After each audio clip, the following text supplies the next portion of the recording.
No mês de dezembro, aqui no Fisc e Afins, vocês vão estar participando do projeto Ciência Delas, onde eu entrevistei diversas cientistas e elas vieram aqui contar pra gente sobre as suas carreiras, sobre as suas pesquisas e muitas curiosidades. Eu acredito que esse projeto vai ser uma das coisas mais incríveis que eu já fiz aqui no Fisc e Afins. Espero que vocês gostem e para não perder nada, já te inscreve, ativa as notificações e eu espero que tu goste dessa entrevista maravilhosa.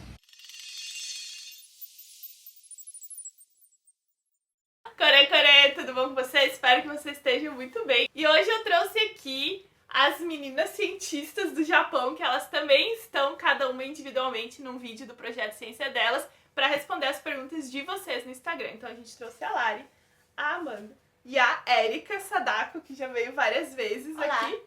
Então, se vocês querem conhecer mais sobre elas, também assistam os vídeos individuais de cada uma. E a gente vai responder algumas perguntas que vocês mandaram no Twitter e no meu Instagram, Bibi Bailas, sobre as questões das mulheres na ciência. Então a gente vai tentar responder com base na nossa experiência, na nossa vivência, obviamente que para algumas pessoas foi diferente, mas a gente vai dar a nossa opinião e eu espero que essa opinião ajude vocês que estão aí começando na área acadêmica, que vocês estão com vontade de seguir, especialmente as mulheres que estão com um pouco de dúvida se essa área é para você, se não é. E aí a gente tem a nossa voz do além que vai ler as perguntas que vocês mandaram para nos ajudar. E aí a gente vai respondendo. Então vai lá. Primeira pergunta. Se eu ler o nome errado, desculpa. Gabriele Weber disse: queria ouvir sobre as diferenças entre a academia no Japão e no Brasil. Tá, durante a graduação eu fiz 3 anos de iniciação científica. Eu sim, mas assim, é foda porque são níveis diferentes ali na pesquisa, mas pelo menos durante a iniciação científica eu senti que eu tive mais apoio, assim, do meu professor que tava me ajudando, sabe? Do meu orientador, no caso, na época. Chegando aqui no Japão, pelo menos no meu laboratório, e eu não acho que isso seja algo ruim, mas o meu orientador basicamente me jogou e falou assim, seja feliz. E aí eu fiquei um bom tempo patinando de um lado pro outro sem saber o que fazer, até que encontrei o meu tema. Mas assim, se a gente for olhar na questão de infraestrutura, por exemplo, aqui no Japão não tem nem o que nem questionar. Eu tenho um computador muito potente, né? No meu laboratório, inclusive, eu aumentei a quantidade de RAM. Estou muito feliz porque meus experimentos finalmente estão rodando do jeito que eu queria. Não sei nem que é. Não é o animal, hein? Não é um animal. Não é um filho. Não é o animal. E no Brasil eu tinha que me virar com um notebook que eu consegui comprar, assim, meio que juntando dinheiro da iniciação, minha mãe ajudando. Então era bem mais complicado fazer as coisas lá, né? Então acho que pelo menos aqui a gente consegue um pouco... A gente tem mais apoio, assim, no geral. Questão, assim, infraestrutura, né? recurso tem Sim. bem mais, assim, eu acredito. Mas vontade, aí acho que isso daí é dos dois lados, né? É isso aí. Eu senti diferença na autonomia. Planejamento, organização do meu projeto. Isso era uma autonomia que eu não tinha no Brasil. E aqui eu tenho total autonomia. E aí, a princípio, você fica meio perdida, né? Você não sabe nem por onde começar, o que vai fazer, porque não tem ninguém segurando a mãozinha. Mas depois você consegue se achar. As pessoas ajudam muito também. Então No bem Brasil tranquilo. eu acho que o professor ele é muito como se fosse teu pai ou mãe ali, que meio que vai te guiando. E no exterior, pelo que eu conheço, assim, pela minha vivência e pelas pessoas que eu conheço, geralmente isso. Acho que na América Latina, assim, a gente tem mais essa coisa do professor amigo que guia. E na Europa, aqui no Japão, nos Estados Unidos eu não sei porque eu nunca estudei lá. Mas eu acho que a coisa é mais te vira, assim. Não sei se nos Estados Unidos tu achou isso. Ah, eu não sei, porque também lá eu só fiz Graduação, graduação, não fiz E eu acho que a pesquisa, não. infraestrutura, por exemplo, meu doutorado na França tinha dinheiro pra congresso, tinha dinheiro pra viagem, tinha uma impressora que eu podia imprimir coisa. Nossa. Na minha universidade, no mestrado, não tinha. A gente tinha que pagar pela impressão, pagar pelo pôster. Ali no meu laboratório na França tem a impressora que imprime pôster. Aqui Tem. que sonho. Aqui no Brasil não Japão e na França a impressora que imprime pôster, tu pode imprimir artigo, tu pode ir em congresso, sei lá, gente, o mínimo e mais absurdo que eu vou falar é ter papel higiênico no banheiro. É verdade. É verdade. Ter sabonete, sei lá. Banheiros Tem a limpos. bichinha. Banheiros limpos. Então, isso Com é... assento que aquece. Nossa, isso é. E tem Mas- até a aguinha que sai. E canta música. Canta a música. Eu odeio aquela música. barulho. Não, Tem meu, aquela não é linha de música. cachoeira. Então, puta coisa É, chata, isso Tem aí. passarinho também. E no meu prédio, você Passarinho vai... é da cachoeira. Eu olho assim, No meu prédio, você escuta aquele barulhinho de cachoeira no corredor inteiro. Você sabe que tem alguém no banheiro. Tá fazendo 2? É bem alto, é bem alto. Mas eu acho que é isso, gente. Pode parecer, assim, muito absurdo, mas no meu mestrado eu tinha que levar meu próprio papel higiênico. Então, eu acho que isso é algo bem sério, assim. Não, no meu departamento tinha papel. Isso eu não posso falar, não. Tinha impressora? Não. Então tá. Tinha a impressora do laboratório, mas a gente que comprava com dinheiro da bolsa, com Papel, dinheiro da reserva tinta. técnica. uma super bolsa, né, por cima. É, a gente rachava com dinheiro da reserva técnica, tinta, papel, tudo. E pôster não tinha. Pôster a gente tinha que pagar pra imprimir É, eu pôster. também. Lá no Brasil eu sempre paguei. Marcial, quando foi o insight delas que guiou a escolha para a área de pesquisas científicas e quais os livros que leram na infância ou adolescência que influenciaram nessa escolha? Eu tenho um livro muito maneiro pra indicar, pra quem quer trabalhar com ciência, que é um livro do Carl Sagan. Universo dos demônios, esse? Ou não? É, esse mesmo, que eu esqueci o nome agora. Que eu li faz muito tempo já também. Mas é muito bom. Eu não lembro o nome do livro, mas é o do Universo e Demônios. O pessoal aí vai conhecer porque é muito indicado no canal esse livro. Eu não li nenhum livro quando eu era criança, assim, que eu me lembre que me levou pra área científica. E o insight, eu não sei, eu acho que foi quando eu fiz eletrônica, o meu técnico em eletrônica no ensino médio, que foi quando eu achei legal trabalhar com algo relacionado à ciência.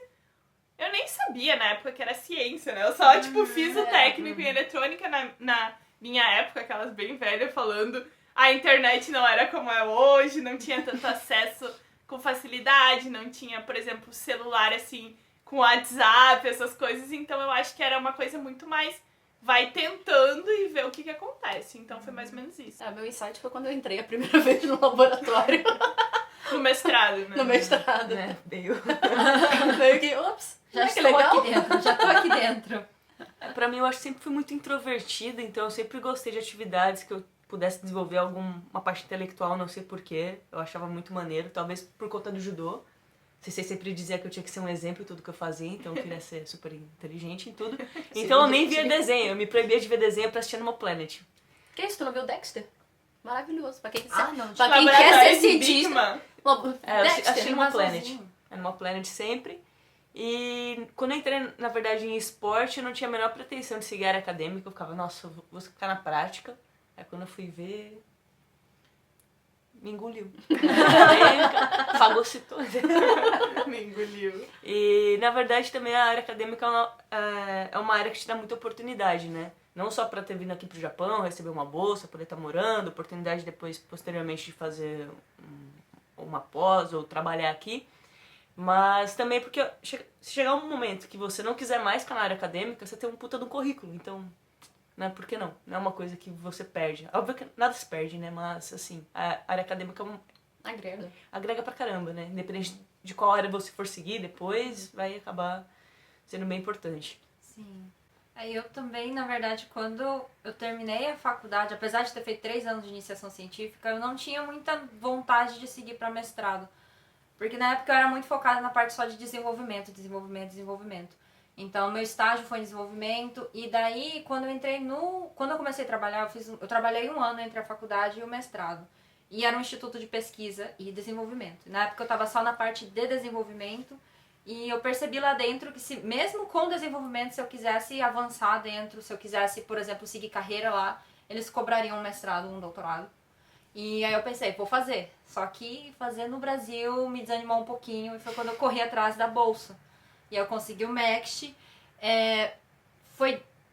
Mesmo conseguindo a bolsa de mestrado, vindo pra cá pra fazer o mestrado, eu só realmente me encontrei na pesquisa na metade pro final do meu primeiro ano de mestrado. Eu tava quase na metade do programa. Foi quando eu percebi, não, realmente é bacana. Porque até então eu tava tipo, cara, eu não sei o que eu tô fazendo aqui. Legal, tô morando no Japão, mas o que é essa pesquisa? O que é pesquisa? Eu não sabia, ainda nem sei o que é pesquisa, minhas queridas. Essa enquete, pergunta de volta, né? Responda nos O que comentários. vocês acham o que é pesquisa, sabe? Então... Mas só mesmo lá pro meio do mestrado que foi quando eu comecei a tipo, nosso negócio é interessante, tô descobrindo coisas novas, tô desenvolvendo coisas novas, gerando conhecimento. E daí foi ali que o negócio engatou mesmo. Mas assim, dizer que, ai meu, eu tava planejando desde... Porque tem gente que acha, né, que só porque eu tenho essa cara, eu não sou japonesa, mas só porque eu tenho essa cara, meu sonho de vida era vir estudar aqui no Japão. Não era, eu queria ir pros Estados Unidos. Mas, Pronto, falei. Hashtag pronto, falei. mas não quero mais. Fica a dica. Luan com L, de Showa. Como são os outros funcionários japoneses com vocês? Existe um machismo mais nítido? Tem alguma diferença com o Brasil? Comigo é normal, eu não tenho muito problema com... Na verdade, os funcionários japoneses que eu mais falo é a secretária do meu chefe, que ela é uma das pessoas que eu mais amo no Japão, que ela é maravilhosa, então ela me trata super bem, ela me ajuda, tudo que eu preciso ela tem disposição, não só... eu noto que ela realmente gosta de mim, não é só porque é o trabalho dela, mas é porque ela faz coisas além do trabalho dela, a gente às vezes almoça junta, já saiu pra, sei lá, fazer compras, alguma coisa assim. Então, eu gosto muito dela. As outras secretárias, eu dou oi, bom dia, boa tarde, normal. Educada. Educada, eu não tenho, assim, uma conversa com elas. Até porque no Japão eu noto muito que a hora do trabalho é a hora do trabalho. Então, o pessoal não tá batendo papo. Tipo, tu não vai chegar pra uma secretária no meio do trabalho dela e falar... Ah, com licença, vamos bater papo? Tipo, não. Assistiu novela? Então, esse tipo de coisa eu não faço. E o tufão vai passar hoje, será? Tipo, esse tipo de ontem. coisa... eu não sei. Tem o senhor, por exemplo, o senhorzinho que limpa a nossa sala. Eu acho que é uma das funcionárias que eu converso, entre aspas. Tipo, ele fala em japonês comigo e eu tento responder. Ele é muito gente boa. A única coisa... eu adoro ele, assim, porque eu não entendo o que ele tá falando, mas eu tô tentando falar, né? E ele me dá doce, então eu gosto muito. Muito importante, gente. Sério, sempre que eu chego e ele tá tomando café e tem doce, ele me dá biscoitinho, me dá, sei lá, balinha, umas coisas assim que eu gosto. Então, a única coisa que pode ter acontecido no Japão em relação a funcionários que eu poderia pensar que foi chato, na verdade eu não me importei tanto com a situação, foi que eu recebi um e-mail de um funcionário da administração da onde eu trabalho se referindo a mim como homem. Então ele mandou um e-mail pra mim e pra secretária do meu chefe com relação a um cartão que eu tinha que devolver lá. Sei lá, tinha uns carimbos e eu tinha que devolver. E aí ele escreveu em inglês tudo como se eu fosse um homem. Então quando eu li o e-mail eu não entendi direito que era pra mim, porque tava escrito him. Então, e he. Eu pensei que ele tava se referindo a outra pessoa, aí depois a secretária do meu chefe veio e falou que ele tinha pensado que eu era um homem.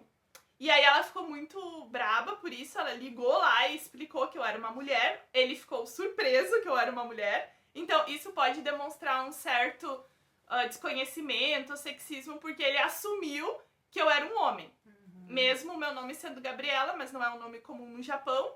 Então, por isso, talvez ele ficou na dúvida. Um erro honesto, né? Pode ter sido um erro honesto, mas assumir já que eu sou um homem demonstra que talvez os homens estão mais presentes. E é verdade, porque no meu laboratório tem, sei lá, 200 homens e 3 mulheres. Então é mais ou menos isso. Não sei. Então, na verdade, em relação a isso, no meu laboratório, quando eu cheguei, eu era a única menina de 20 neguinhos. Eu era a única mulher. E é assim, eu era a segunda estrangeira no laboratório, então tinha um outro estrangeiro que é um brasileiro, que é um amigo também. Eu só conseguia conversar com ele. O resto do laboratório ignorava a minha presença. Eu acredito que tem 2 pontos ali. Primeiro que quando eu cheguei no Japão eu não falava japonês muito bem, então eu falava tudo em inglês e os meninos tinham medo de falar inglês. Eles têm. E segundo porque eu era menina.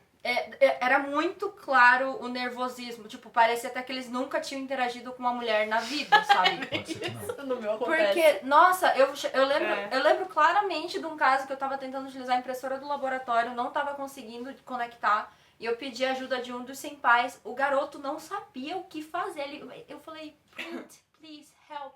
Ele, aí ele só foi lá mexendo no meu computador, ready, e foi embora.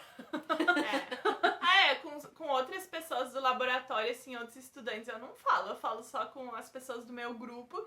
E a primeira vez que eu conversei com o menino do meu grupo, nossa, ele suava, assim, que escorria o suor. E eu fingi que eu não tava vendo isso. Eu agi naturalmente. Hoje em dia, ele é super gente boa comigo. A gente conversa em inglês, a gente já saiu pra jantar, tipo... As primeiras vezes ele foi uma das pessoas que foi no supermercado comigo e me mostrou, isso aqui, aquilo ali. Mas porque teve uma confiança. Eu até brinquei com ele depois. Nossa, ele apareceu no meu canal. Tem um vídeo que ele tá ensinando japonês pro pessoal. Então, Quem descobrir qual é o vídeo, escrever o nome embaixo aí primeiro, ganha um shout-out. é o vídeo dos vlogs da China, porque a gente foi pra China junto. E aí eu falei pra ele, brincando, nossa, a primeira vez que tu me conheceu, tu tava suando muito. Ele falou, nossa, eu tava muito nervoso. Aí hoje em dia é super de boa, assim. Então. Quebrou o gelo já. Mas então, pra mim demorou quase um ano pra galera começar a acostumar com a minha presença. Então, tipo, eu odiei. Ai, não fala isso pra mim não, pelo amor de Deus. Eu odiei o meu primeiro ano aqui no Japão, tanto que a minha ideia era fazer o mestrado e voltar pra casa, porque eu não aguentava aquele ambiente do laboratório por causa disso. Mas, ainda bem, depois que eu entrei no mestrado, comecei a fazer aula e eu tive que pegar algumas aulas junto com os japoneses. Eles viram que eu não ia comer, nem no sentido literal, nem no figurado, nenhum deles. Então aí o negócio começa a ser e hoje em dia é de boas, assim, a gente é todo mundo colega de boas.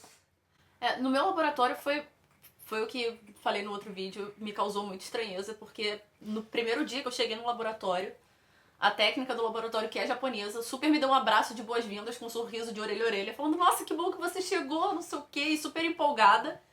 E eu até achei estranho, porque todo mundo tinha me alertado, né, que no Japão isso não acontece. Eu tenho muito contato com uma aluna de doutorado no meu laboratório, que é uma pessoa iluminada nesse mundo. que foi pessoas iluminadas, graças a Deus. Foi ela que me recebeu, ela que foi no mercado comigo a primeira vez. Enfim. Mas eu sinto muito isso também dos homens do laboratório se fecharem no clube do Bolinha e terem medo de falar com você e de interagir. Eu não sei também se é a barreira da língua, tipo, a dificuldade pra falar inglês. E aí eles devem ser tímidos e tal pra conversar em uma outra língua que não é japonês, sabe? Mas tem muito disso também, deles ficarem super tensos, super nervosos. Cara, se você entrar no Matsuya... Hoje em dia nem tanto porque eu cortei o cabelo, mas eu lembro quando eu cheguei no Japão, que eu tinha cabelo bem comprido, eu lembro que eu entrava, qualquer contato visual que fazia com qualquer japonês, eles olhavam assim e abaixavam a cabeça. Tipo, desesperado, sabe? Cara, eu entrei no restaurante, sabe? Você não precisa, tipo, esconder o seu olhar, não vou fazer nada, sabe? Hoje em dia, cabelo curto, eu acho que foi uma parada assim que ficou uma coisa mais... As meninas do judô geralmente têm cabelo curto, não tão curto quanto esse, mas também ajudou um pouco nessa parte de adequação da cultura. E hoje em dia, a galera mais ou menos já sabe quem eu sou, né? Pelo menos no judô, assim, não converso com eles, mas, assim, também não consigo perceber algum tipo de discriminação, algum tipo de... Realmente com relação a isso, pelo menos lá no meu laboratório, eu acho que eu nunca fui olhada de cima pra baixo só porque eu sou mulher, sabe? Em nenhum momento isso aconteceu e muito pelo contrário, por eu já ter, por exemplo, estudado nos Estados Unidos, eu já ter trabalhado, o pessoal normalmente vem em conversa, tipo, pra, sei lá, um advice, né, que é um conselho, por que você parou de trabalhar e veio estudar, sabe? O pessoal, na verdade, até conversa bem, assim, então... Achei até bacana esse ponto aqui no Japão. Outro ponto que eu acho que, no meu caso, também dificulta o contato entre os estudantes meninos, porque tem mais menino, né? Na verdade, eu sou pós-doc, eu tenho uma outra pós-doc que trabalha no meu laboratório e uma professora permanente. Tinha uma aluna de doutorado, mas ela foi embora e ela falava bastante comigo. Eu acho que também no Japão tem muita questão da hierarquia, né? Então, eu sou pós-doc. Então, os meninos lá já me veem como alguém, entre aspas, acima, superior, né? Então eles já falam sempre a bailação, sei lá, eles falam tipo san, sabe? Assim, bem educado, tipo, fazem assim, como é que, eu não sei a palavra certa, tipo, se abaixam quando falam. Faz a reverência. Reverência, tudo isso. Então, às vezes eu falo, tipo, não precisa falar san, sabe? Fala Gabriela, Gabi, sei lá. Então, acho que existe uma certa hierarquia, assim, então acho que isso dificulta um pouco. Porém, quando eu cheguei no laboratório e tinham estudantes japoneses que estavam acabando o doutorado e tentando um pós-doc, a maioria deles me pediu para eu corrigir as aplicações deles pro exterior, corrigir o inglês. A menina mesmo, ela pediu para eu dar uma olhada num artigo que ela fez em inglês para eu corrigir. O meu outro colega de grupo que tentou o pós-doc, ele falou, tu pode corrigir minhas aplicações pro doutorado porque o meu inglês não é muito bom, eu queria tua ajuda. Então, mais ou menos isso. Acho que é o respeito, né? Eles não estão, tipo, pensando, porque eu sou mulher, ela não vai poder me ajudar. Eles pediram ajuda. E eu também nunca senti de por exemplo, quando eu apresentei seminário no laboratório, a plateia era basicamente só homens e seniors, assim, pesquisadores muito antigos. Todos foram educados, fizeram perguntas educadamente, não me cortaram, esperaram a minha apresentação. Então, eu nunca senti nada, assim, nesse momento. Eu acho que, mesmo que exista, eu acho que a educação dá uma superada. Fala um pouco mais já alto. fala um aqui. pouco mais alto. Sempre a educação sem é- dúvida A nenhuma. gente não tem como, né, botar a mão no fogo pelos pensamentos da galera, mas pelo menos a interação tá de forma... Explicitamente eu nunca senti nada. Acontece Se a de forma pessoa bem pensa, eu respeitosa. não posso É. ler pensamento, né? Oi, doutora. Queria saber se a curiosidade pela ciência acontece naturalmente de pessoa para pessoa ou pode ser estimulada. Como foi no caso de vocês? Minha filha, hoje com 14 anos, quando mais nova se interessava bastante, agora quase nada. Acho que pode ser estimulado através, talvez, de jogos, brinquedos que mostrem que a menina pode ser algo além de cientista. Agora, ela com 14 anos, eu não sei, talvez seja só uma fase. Pode ser, Pode né? ser. É porque, por exemplo, eu lá em casa, meu pai, ele é engenheiro, minha mãe, ela é bioquímica, mas ela sempre foi de fazer tudo. Lá em casa a gente sempre desmontou e montou tudo por conta.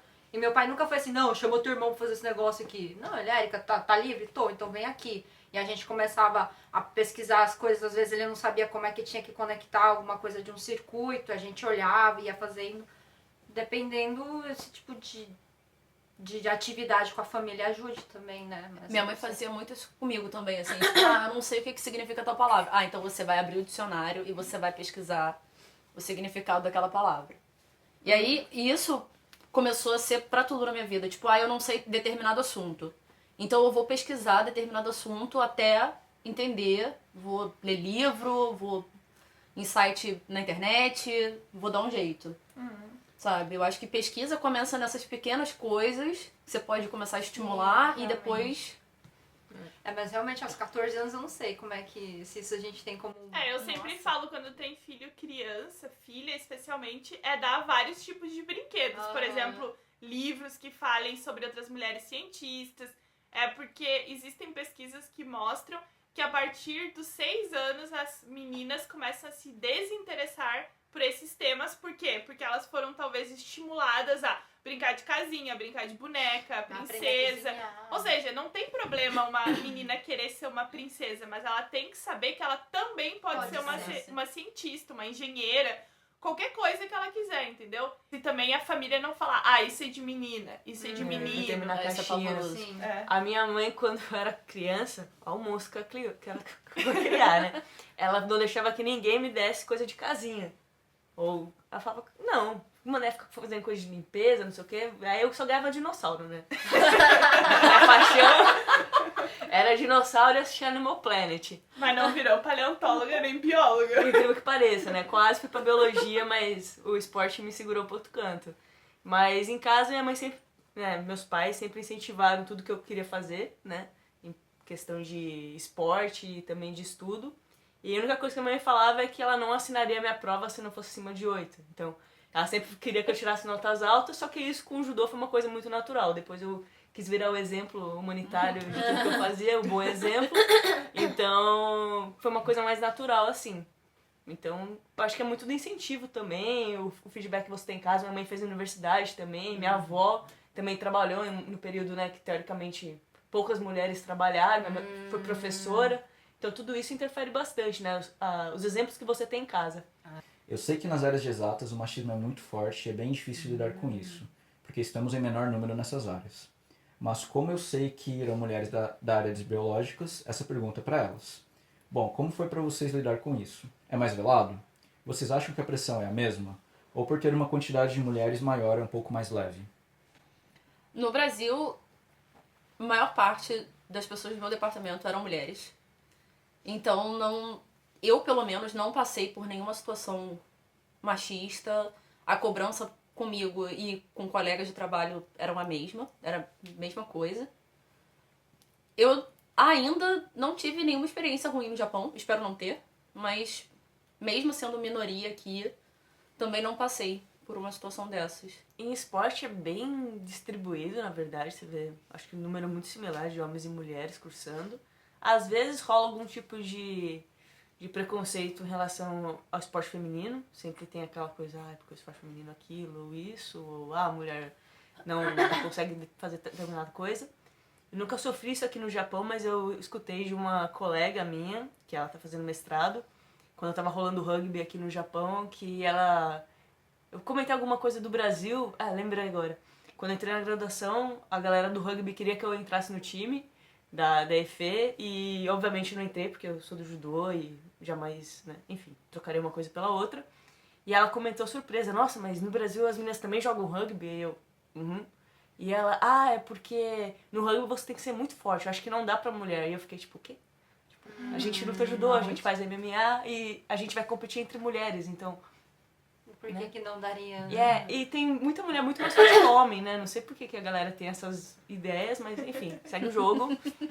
Passa pro próximo. Um adendo, eu não passei por nenhuma situação de machismo descarada, mas isso não é a regra, né? A gente sabe que no nosso meio acadêmico essas coisas acontecem e eu tenho amigas que sofreram com isso por, sei lá, engravidarem durante um doutorado, sabe? É bem descarado. Assédio moral, abuso psicológico, isso acontece muito. Malu Cortez, como foi a faculdade para vocês? Vocês imaginaram algum dia que chegariam no Japão? Estou no segundo semestre da física e tão cansado que não enxergo mais a luz infinita. Por favor, me motivem. Risadas. Eu nunca imaginei que eu chegaria no Japão. Nunca tive interesse no Japão, confesso. Sabia que o Japão existia no mapa, mas é isso aí, sabe? Não sabia mais nada, mas aconteceu. Quando eu fui procurar meu pós-doc, eu procurei em vários lugares. E, por exemplo, o lugar que eu tô no Japão é um lugar de renome mundial, é um lugar muito importante. As pessoas que eu trabalho são pessoas muito importantes na área. E aí eu cheguei no Japão. Basicamente isso. Mas nunca tive pretensão, nunca me interessei pela cultura japonesa, não assisto anime, não leio mangá, não... nada, assim. Tipo, nada. Eu sou muito você, só que da biológicas. Mais ou menos isso. Não. Bom, essa minha cara, eu sabia que algum dia eu ia parar aqui, não esperava vir parar pra estudar, porque não tinha, eu queria os Estados Unidos, gente. A gente já entendeu. Mas tudo bem, eu tô feliz com o Japão hoje. Mas com relação à faculdade, é difícil, tá? Gata, é gata, né? Ou é um gato? É Malu. Malu, né? Então, Malu, é difícil. Eu não sei qual é a tua área, eu fiz engenharia, eu acho que os 4 primeiros... Física. A física? Foi mal. Então, eu fiz engenharia, meus 4 ou 5 primeiros períodos eu tava ali a ponto de matar uma pessoa, porque muito estresse, é muita coisa. Eu acho que os primeiros períodos, pelo menos, é muito conteúdo que tacam na tua cara e tu tem que se virar pra aprender.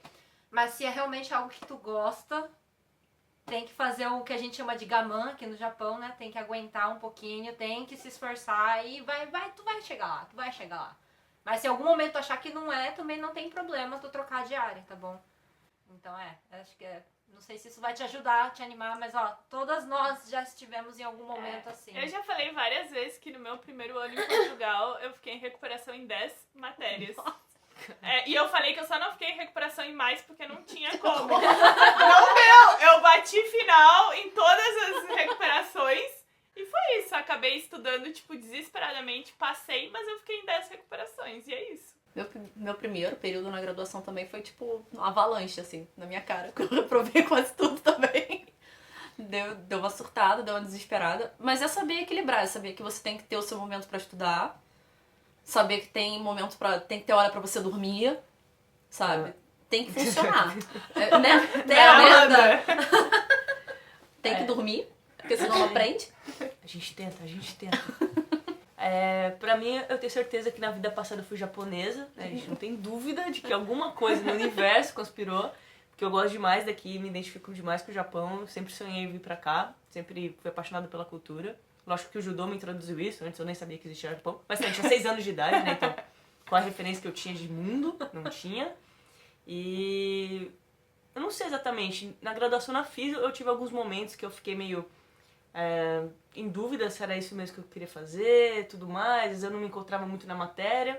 Mas quando eu fui pra esporte, não só porque é uma área que me contempla mais hoje, mas também porque eu era mais madura, né? Quando a gente entra na faculdade, eu entrei com 18 anos, então, pô, você Sabe é um de nada. bebê, praticamente, e você já tem que definir sua carreira, às vezes. Então, não sintam receosos em mudar, sabe? Vocês podem ter oportunidade de trocar de curso, às vezes é o que dá certo. E em esporte eu nunca tive nenhum problema, assim, no geral. Passei por alguns estresses da graduação normal. É normal, né? Mas, assim, nada que eu desesperasse. Nunca peguei DP, né, nada. nunca me Alerta gerou. de estudiosas. Mas... É. É o Eu sou bumburodô, CDF, né, gente, cara? É o CDF, bumburodô. Mas CDF. é isso aí. Quando vocês eram crianças, receberam incentivo dos pais para seguir carreira dentro da ciência? Vocês pretendem voltar para o Brasil? Cadê meu cartaz? Cadê- Não. Não tenho a menor pretensão de voltar pro Brasil. Acho que eu gente. nunca recebi um incentivo direto, mas nunca recebi um desincentivo. Acho que meus pais, os dois são do direito. E ninguém na minha família é cientista, na verdade, eu sou a única pessoa a me tornar cientista. Mas eles sempre acharam legal tudo que eu queria fazer. Tipo, eu quero fazer isso, legal, eu quero fazer aquilo, legal. E eles Então, incentivaram a fazer o curso técnico no Cefet, quando eu estudei no ensino médio. E aí eu decidi fazer eletrônica e eles acharam legal. Eu sofri, todo mundo já escutou aqui no canal que quando eu tava na eletrônica, eu sofri lá o professor falando que eletrônica não era lugar de mulher tinha que ir no Senac fazer corte e costura. Ele falou isso, tipo, pra mim, na frente de todo mundo. Cusão. Porque eu não sabia responder uma questão que ele nem tinha ensinado. Babaca. E aí ele falou isso pra mim. E aí eu me senti muito mal, queria desistir e tal. E meus pais falaram, tu não vai desistir. Tu vai mostrar pra ele que tu vai passar na cadeira dele, na matéria dele, eletricidade 1. Aí meus pais falaram, a tua maneira de te vingar disso é passando na matéria dele. Enfim, não desisti, meus pais também não deixaram desistir. Eu acho que também lá em casa sempre foi muito assim também. Meus pais nunca foram de ditar o que eu deveria fazer no futuro, por exemplo. Vira isso, vira aquilo. Mas eu acho que meu pai sempre teve um plano assim, meio por trás de que eu fizesse pós-graduação, mestrado, doutorado. Tanto que... mas ele nunca foi de forçar, mas ele sempre dava, olha, tem uma bolsa pro Japão. Aquela indireta. Tá jogando a folha. Eu sabia Certeza? que ele tem curso técnico. Vai plantando a sementinha, né? Ele sempre foi. Foi tudo Ele sempre errado hoje, olha só. Ele Tá sempre vendo? ia Uma jogando bolsa. as coisinhas assim pra mim. E no final das contas, a última vez que eu fui pra casa, ele até comentou que ele ficou feliz de eu ter ido fazer mestrado e doutorado, porque era algo que ele sempre quis fazer, mas que ele nunca teve oportunidade. Então ele ficou feliz que eu consegui fazer e que eu escolhi fazer isso. Que tipo, não foi, alguém plantou essa ideia, não, ele falou. Ele ficou feliz de ver que eu decidi seguir por esse caminho. Eu acho que o mais importante dos pais talvez seja isso, né? Apoiar os filhos no que eles querem fazer, porque é a vida deles, né? No final. E não se projetarem nos filhos. Sim, muito importante Sim, isso. Muito importante. Fundamental. Lá em casa eu recebi uma vez um brinquedo, quando eu tinha, sei lá, uns 7 anos. Eu enchi o saco porque eu queria o telescópio. Mas é tão Você legal. ganhou o telescópio? Eu ganhei o O meu telescópio. veio com Eu tive um um microscópio. Eu E tinha aí um foi a microscópio. felicidade. Um telescópio com microscópio. Veio Faz numa ideia de como caixa. mexer naquilo lá, acha um máximo. Trezinho, Eu não macro sei, não micro. sei nem como é que regula, mas assim, gostei muito do presente. Meu presente de Natal, acho que de 7 Aí uma anos. vez eu pedi de Natal uma calculadora. E eu ganhei. E eu ganhei. Porque tem um vídeo eu mostrando, era uma calculadora de Papai Noel. Olha. Eu ganhei. Uma vez eu pedi uma iguana. Nunca ganhei. Você é estranha. Ai. Eu ganhei um microscópio, mas acho que era minha mãe tentando colocar biológicas na gente, mas não conseguiu. Não deu porque certo. virou engenheira das... quer dizer, cientista da computação e outro virou engenheiro mecânico. Então, Não deu desculpa, mãe. Mamãe apoia porque mamãe não queria me ver na polícia. Mamãe ficou muito feliz quando eu decidi fazer ciência. Fazer mestrado. Olha só, eu tenho uma coisa pra falar. Vou falar. Vou falar. Já até sei. Moro no dormitório da universidade. Na frente tem um bar. Sexta-feira e sábado à noite, o bar está vazio. Isso é um absurdo, entendeu? Isso é de indignar qualquer um. Se chama, desculpa. Mas é um bar do lado da universidade. Não Nunca aqui no Brasil isso acontecia. Como é o cotidiano de vocês, mulheres pesquisadoras no Japão? Quais são os problemas sociais que vocês têm de enfrentar no dia a dia? E em contraste com outros países, o ambiente e esses problemas são muito diferentes. Um abração para todos vocês, S2. Eu acho que os problemas são muito parecidos em todos os lugares. Acho que até algumas coisas que a gente tava comentando em off, a gente falou que só mudou o endereço, mas os problemas são os mesmos, assim. E no Japão, eu não sei exatamente, assim... eu sei que o Japão é um país muito sexista. Acontece muito problema de assédio com mulheres aqui no Japão. Eu nunca sofri nada, mas eu já vi imagens de, por exemplo, mulheres que sofreram assédio em metrô. Sei lá, celular no Japão, tem muita gente que não sabe que se tu compra o celular no Japão, quando tu tira foto ele tem som, que é justamente porque antes tiravam fotos da parte de baixo das saias ainda tiram das meninas. Então, esse tipo de coisa que muita gente não sabe sobre o Japão. Então, acontece. E eu, como mulher e uma pessoa que, tipo, faço muitas coisas sozinha, eu sempre me preocupo. Tipo, com assédio, com quem tá andando perto de mim, com quem tá perto da minha casa, com quem que eu tô falando. Eu tomo muito cuidado porque eu quero evitar de passar por uma situação de assédio sexual. Então, é isso. Posso dar um conselho? Assim, história da minha vida. No Brasil, né? Porque no Japão eu nem me preocupo com isso. Mas toda vez que tinha alguma situação que podia, sei lá, já algum tipo de assédio, ou tipo, parava o carro num lugar e tinha um monte de cara. Cara, estufa o peito, mete a cara de louco e vai encarando todo mundo. Meu irmão, ninguém mexe contigo. Ninguém mexe contigo. É fato, a pessoa vai olhar e fala, nossa, nem vou falar com essa menina. Essa menina é louca. Essa menina é louca. É real. Real oficial. Mete o louco que dá certo. Então Olha, isso. gente, dicas aí da Amanda, né? Dicas de defesa pessoal sem ter que se defender, entendeu? É ótimo, porque eu não Faz sei. cara de louca. Faz a cara de louco e estufa o peito. E já só vai. Só vai. Mais ou menos isso. Mas isso que a Gabriela falou da gente não ouvir muito falar sobre isso do Japão é muito real, então... Eu diria até que os meninos, mas as meninas principalmente, a gente chega aqui no Japão e tem essa sensação de segurança, mas que é perigoso. Um momento de besteira, pode ter um cara lá te perseguindo. Já teve uma amiga minha que teve cara seguindo ela dentro de estação. Teve casos de uma menina que foi literalmente perguntada quanto que ela valia, tipo, quanto que ela pagava o programa dela.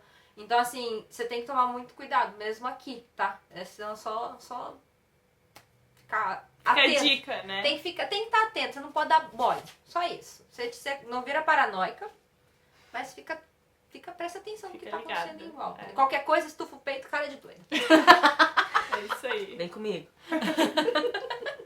Luana Guimarães 628. Ela quer saber sobre vestimenta para o trabalho ou laboratório, sobre assédio de chefe ou colegas e autocrítica. Essa é a minha vestimenta, gente. Não sei se dá pra ver, mas... É a mesma que eu Acabou tô, de cortar tipo, sua cabeça. Então tá ótimo. Essa aqui, ó, que vocês têm que ver. Ó.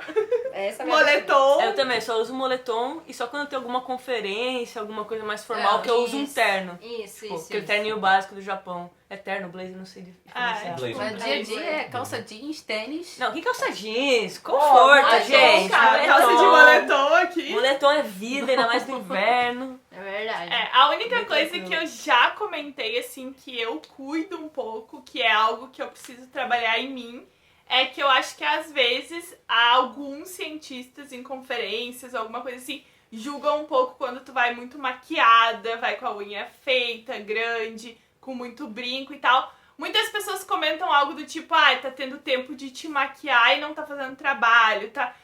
Esse tipo de comentário não tem sentido, mas é o tipo de comentário que às vezes esses caras fazem, essas pessoas machistas, sexistas. É tipo, às vezes eu sei que tem pesquisadora que, por exemplo, não vai trabalhar com um decote, porque os caras ficam olhando pro peito, não vai trabalhar com um short tão curto, alguma coisa assim. Mas aí também depende do teu local de trabalho, se tudo bem tu ir com aquela roupa, tu não ir com aquela roupa. Mas eu acho que a questão da maquiagem, de estar muito arrumado, é algo que eu vejo que muitas pesquisadoras também sentem isso. De às vezes tu te arrumar demais passa a impressão de que tu tá tendo tempo de te arrumar e não tá trabalhando, entendeu? O que não tem nada a ver uma coisa com a outra. Não. Às vezes nem é demais. E, inclusive, Mas é estereótipo, né? É, eu o já, estereótipo. eu já ouvi casos aqui no Japão de, tipo, japonesas que não usam perfume porque quando elas usam perfume, assumem que tu tá indo pro encontro. Já ouvi papo desse. E, tipo, já teve japonesas perguntando pra uma amiga estrangeira minha, tipo, nossa, mas você sempre usa? Sim. Mesmo quando não tem encontro? Ela, sim. Porque se eu uso, acham que eu vou pro encontro. E, tipo, É porque no Japão perfume é pra encontro. Aparentemente. Então assim, eu encontro todos É os dias. cheiroso. É. Então, é isso. Eu acho que a vestimenta, eu tento sempre usar roupas que... Eu confesso que eu sempre uso roupas mais fechadas, assim, não uso roupa de decote, nem roupa muito curta, mas é porque eu não gosto. Isso é uma coisa que eu não uso nem dentro do laboratório, nem fora do laboratório, mas é uma coisa minha. E também quebrar um pouco o estereótipo de achar que a cientista tem que ser a mulambenta, a feia, não sei, a descabelada, que não, sei lá, não tem higiene, não se cuida, porque nada disso. A gente vê aí um monte de cientista. Tem agora uma cientista que trabalha na NASA, que ela é Miss Universo, tá participando do Miss Universo. A mulher é lindíssima, ela é Miss, e é uma cientista trabalhando na NASA. E porque justamente ela quer mostrar que as cientistas também podem ser várias coisas. Tu pode ser Miss, tu pode ser cientista, tu pode ser N coisas. Pode fazer vídeo de divulgação científica, podcast, sei lá. Então é mais ou menos essa ideia de mostrar que todo mundo aqui pode ser cientista, e cientista tem cara de qualquer coisa. Qualquer coisa. Eu só uso óculos mais quadradinho pra dar um ar mais formalidade. Mas eu não tenho problema com maquiagem, porque eu não uso. E nem brinco, eu perco todos. Não sei o que acontece. Eu nem tenho brinco. Mas no judô nem pode usar brinco. Mas então. tipo, no dia a dia também. E eu gosto de roupa monocromática. Só tenho roupa preta, branca e cinza. Eu também, Então, mas é por assim, causa das tatuagens, o meu. Porque não, eu sou mas- muito estampada. Mas é porque assim, cor assim. Assim, aquela, você pode vestir o É, que é o que você quiser. Então, é que comigo é muito tranquilo isso. Tipo, é uma coisa natural. Eu não tenho que, tipo, vou me adequar a certa circunstância. Eu acho que É depende normal. muito do código de vestimenta do local que você trabalha. Tem que pensar nisso, É. gente. Não vai aparecer, sei lá, mano. Transparente. Um biquíni. A palavra do dia é bom senso. Bom senso. boa. Acho Senso que é a palavra esse é- de todos os dias, na verdade. É. Mas assim, o meu, geralmente a gente tenta usar uma calça comprida, sabe, um sapato fechado, justamente porque a gente trabalha com produto químico. Então, por exemplo. Trabalha com depende manipulação de das mão. questões, E aí é uma questão mais de biossegurança, né, também. Mas acho que é isso. Espero que vocês tenham gostado do vídeo. Deixa o like, comenta, compartilha. E é isso. Deixa aí os teus comentários, mais perguntas. Quem sabe gravamos um novo vídeo, não sabemos. Mas é isso, até a próxima. Se a Bibi fizer almoço, a gente vem de novo. Se você fizer outro almoço, volta. Yay! Muito obrigada. Vocês acabaram de assistir uma entrevista incrível do projeto Ciência Delas aqui no YouTube, Fiz que Fiz, criado por mim, Gabriela Bailas. Espero que vocês tenham aproveitado muito a entrevista, vocês tenham aprendido muito. Não esquece de deixar o teu like, comentar, compartilhar, ative as notificações, vai no canal das minhas convidadas também se inscrever. E até a próxima. Não perde nada. Ativa as notificações, te inscreve, manda já nos grupos de WhatsApp. E é isso, até a próxima. Tchau!